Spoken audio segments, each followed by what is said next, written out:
आज हम जानेंगे क्रिकेट में बॉल जो स्विंग होता है उसके पीछे फिजिक्स क्या होता है।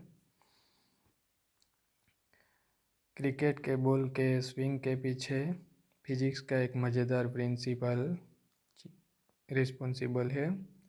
उस प्रिंसिपल अप्रोक्स 1734 में बर्नौली नाम के एक साइंटिस्ट ने दिया था। उसे बर्नौली के प्रिंसिपल कहा जाता है।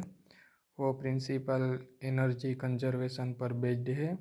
वो प्रिंसिपल का सिंपल स्टेटमेंट ये है कि किसी भी फ्लड की स्पीड को अगर इंक्रीज किया जाता है तो साइमल्टेनियसली उस टाइम फ्लड का प्रेशर डिक्रीज होता है, और अगर स्पीड डिक्रीज की होती है तो उसका प्रेशर इंक्रीज होता है।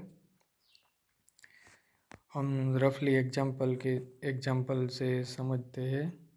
अगर किसी बॉल फ्लड मीन्स एयर और गैस, किसी भी matter which can flow known as fluid. Air भी फ्लड है और सभी लिक्विड भी फ्लड है।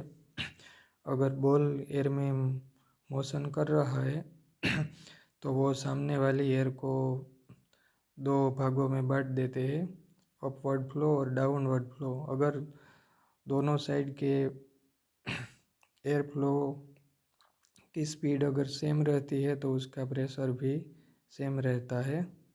लेकिन अगर बॉल की एक साइड रफ होती है और दूसरी साइड स्मूथ होती है तो रफ साइड वाली सरफेस पर एयर को ज़्यादा डिस्टेंस कवर करना पड़ता है और स्मूथ वाली साइड पर कम डिस्टेंस ट्रैवल करना पड़ता है। ऐसे में रफ वाली साइड पर स्पीड बढ़ जाती है और स्मूथ सरफेस वाली साइड पर एयर फ्लो की स्पीड कम हो जाती है।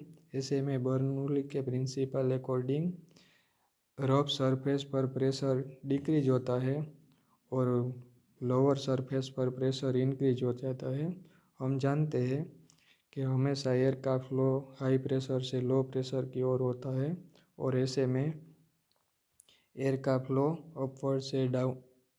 डाउनवर्ड से अपवर्ड डायरेक्शन में होता है और वो उसी दिशा में बॉल को भी डेविएट कर देते हैं। उसी को ही हम स्विंग के नाम से जानते हैं।